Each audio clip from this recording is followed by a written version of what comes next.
Last month, NASA marked a significant milestone by welcoming Richard Dan to its headquarters in Washington, celebrating a design achievement that took place nearly half a century ago. Unlike the typical space enthusiast or rocket scientist, Mr. Dan, along with his design partner Bruce Blackburn, made an indelible mark on the space agency through their creation of one of its most recognizable elements, the worm logo. This logo, with the acronym NASA boldly spelled out in orange-red letter forms, boasts a clean and futuristic look that has experienced a renaissance both inside and outside the space agency in recent years. The story of the worm dates back to the 1970s when a newly formed design firm, Dan and Blackburn, won a contract from the National Endowment for the Arts. The agency sought to revamp the visual identities of federal agencies, and Blackburn, who had previously designed the symbol for America's bicentennial celebration, collaborated with Dan to create a futuristic take on the four letters of NASA. The result was a logo that, despite its simplicity, conveyed a sense of modernity, with the two letters lacking crossbars suggesting rocket noses or engine nozzles. Beyond the logo, Dan and Blackburn delivered a comprehensive graphics standards manual to NASA, outlining do's and don'ts regarding the logo's size, usage, accompanying text, and specific shade of red. This manual aimed to provide a cohesive appearance across the agency and its centers, streamlining language and appearance in publications and forms that were previously uneven. The visual decluttering of NASA was a significant aspect of their work, with a focus on rewriting forms to be shorter and clearer. This not only enhanced the overall look but also saved on printing costs. Standardized layouts with limited font combinations allowed for quicker publication of materials. As Mr. Dan noted, the fact that it looked better was kind of frosting on the cake. However, the worm faced resistance from within NASA, with many employees expressing strong dislike for the logo. To them, the meatball, representing the triumphs of the Apollo program, had been replaced by something they deemed sterile and soulless. The Challenger space shuttle tragedy in 1986 and early problems with the Hubble Space Telescope further dampened morale at NASA. In 1992, NASA Administrator Daniel S. Golden, seeking to reignite the agency's early excitement, announced the return of the meatball.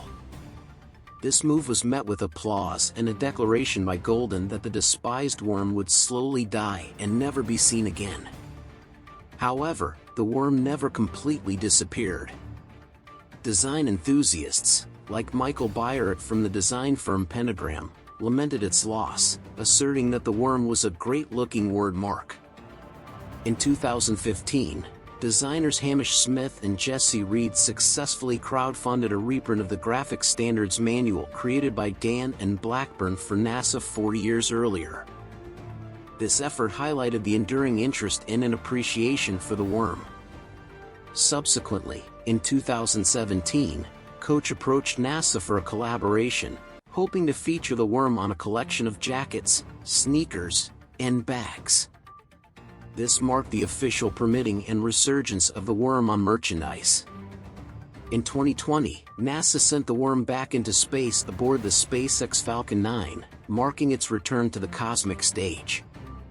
The decision was driven by the belief that the worm would inspire those who grew up with it as the NASA logo. Jim Bridenstine, the NASA administrator at the time, expressed his partiality to the worm and saw its return as a source of inspiration. Today, both the worm and the meatball coexist as official NASA insignias. A committee, which included Mr. Dan and NASA's creative director David Rager, was formed to figure out how to use the logos together harmoniously.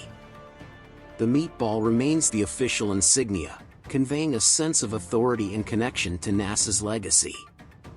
In contrast, the worm is employed selectively, requiring special approval for applications where its bold and modern look can shine. This strategic approach has led to a newfound appreciation for both logos within NASA.